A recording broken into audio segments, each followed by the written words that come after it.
नमस्कार दोस्तों। आशा है कि आप सभी अच्छे होंगे। आशा है कि आप लोगों को महाभारत भाग 19वां पसंद आया होगा। इस वीडियो में हम महाभारत के आगे की कहानी पर चर्चा करेंगे, तो चलिए वीडियो को शुरू करते हैं। महाभारत के युद्ध के समय पांडवों और कौरवों की सेनाएं कुरुक्षेत्र के मैदान में आमने सामने थी। युद्ध करने से पूर्व दोनों सेनाओं ने युद्ध के नियम तय किए।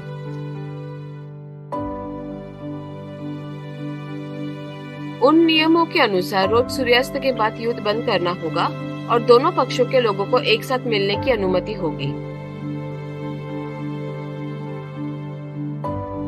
युद्ध में जिन लोगों के पास समान बल हो वे ही एक दूसरे से युद्ध कर सकेंगे।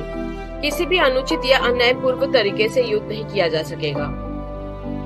युद्ध से पलायन करने वाले और निहत्थे शत्रु पर कोई हमला नहीं किया जाएगा। रथी रथी से, हाथी सवार से, घोड़सवार से और पैदल से युद्ध करेगा। यदि दो योद्धा एक दूसरे के खिलाफ युद्ध कर रहे हैं तो बिना पूर्व सूचना दे कोई तीसरा उन पर हमला नहीं करेगा। हथियार पहुंचाने वालों, अनुचरों, रणभेरी बजाने वालों, शंख बजाने वालों पर कोई हमला नहीं किया जाएगा।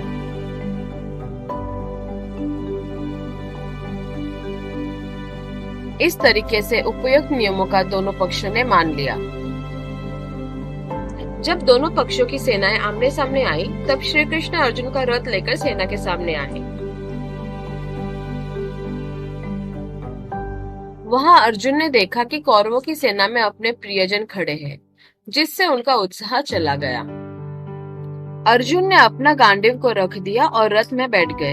उन्होंने युद्ध करने से इनकार कर दिया। नहीं वासुदेव, मैं राज्य के लिए अपने ही परिवार के लोगों पर हमला नहीं कर सकता। श्री कृष्ण ने अर्जुन को हतोत्साहित होते देखकर उन्हें यह उपदेश दिया, हे पार्थ, वे जो अपने आत्मज्ञान को खो देते हैं, जो बुद्धिमानता में अल्प है और जो अपने क्रूर कर्मों के माध्यम से सभी का हानि करते हैं, वे आसुरी स्वभाव वाले होते हैं।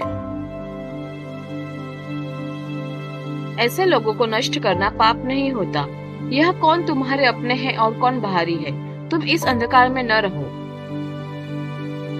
जिस प्रकार जीव इस देह में बचपन, कुमार, यौवन और वृद्धावस्था को प्राप्त करता है, उसी प्रकार मृत्यु के बाद वो एक नई देह प्राप्त करता है। आत्मा किसी शस्त्र से नष्ट नहीं होती। उसे आग से जलाया नहीं जा सकता, न जल से धोया जा सकता है और न ही वायु से सुखाया जा सकता है। हे पार्थ, जब जब धर्म की हानि होती है और अधर्म की वृद्धि होती है, तब तब मैं अवतार लेता हूँ। चाहे देश और काल के अनुसार अनगिनत दिव्य रूप धारण करूं, मेरे सभी स्वरूप पूर्ण पुरुषोत्तम भगवान के ही है। जब किसी को मृत्यु का सामना करना पड़ता है तो मैं ही मरता हूँ, और जब किसी को जन्म लेना पड़ता है तो मैं ही जन्म लेता हूँ।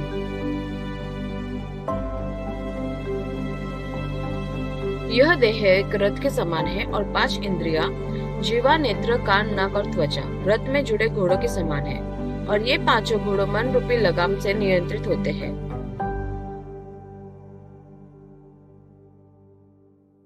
मनुष्य की बुद्धि इस रथ की सारथी होती है और जीवात्मा इस शरीर रूपी सत्वगुण रथ में बैठा हुआ यात्री होता है। इस तरह यह यात्री मन और इंद्रियों के सहयोग से ही सुख दुख का अनुभव करता है।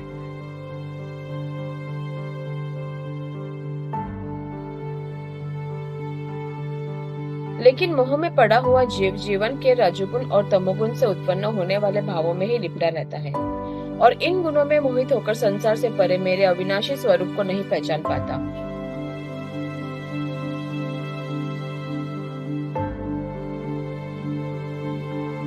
इतना कहकर श्री कृष्ण ने अपना विराट विश्व रूप अर्जुन को दिखाया। भगवान श्री कृष्ण ने अर्जुन से कहा, ओ पार्थ, तुम मेरे प्रिय मित्र हो, मेरे भक्त हो। तुम किसी को नष्ट नहीं कर रहे हो। मैं ही वे क्रिया करता हूँ और मेरा जीवन निरंतर होता है। प्राकृतिक नियम अनादि समय से चला आ रहा है, जो जीवन की चक्रव्यूह को समय समय पर दोहराता है। जो जीवन बीत जाता है वह फिर से जन्म लेता है। इसलिए तुम इस दुख को छोड़कर कर्म करो। कर्मों के परिणामों पर चिंता मत करो। मैं अविनाशी और अनादि हूँ। मैं ही सभी जीवों का स्वामी हूँ।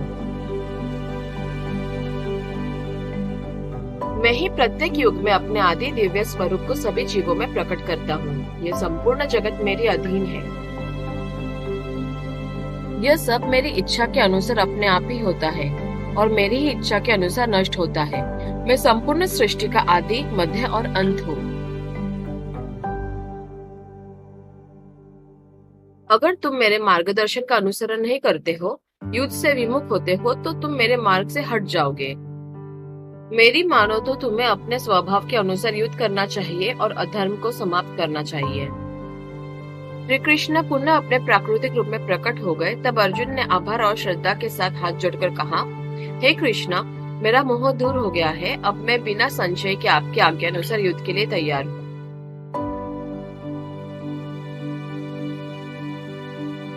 अर्जुन ने फिर से अपना गांडीव उठा लिया और उससे टंकार करके शत्रु सेना के हृदय को कंपित कर दिया।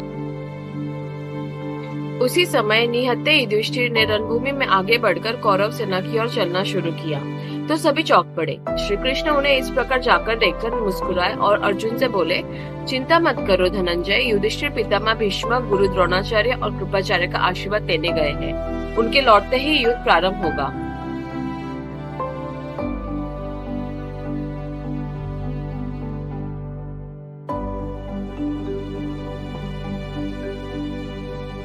तो ये था महाभारत सीरीज का 20 वीडियो पार्ट। जल्दी 21 पार्ट आगे की कहानी आप लोगों के लिए लेकर आएंगे। इस वीडियो को देखने के लिए धन्यवाद। प्लीज लाइक, शेयर और सब्सक्राइब जरूर कीजिए। आपका दिन मंगलमय।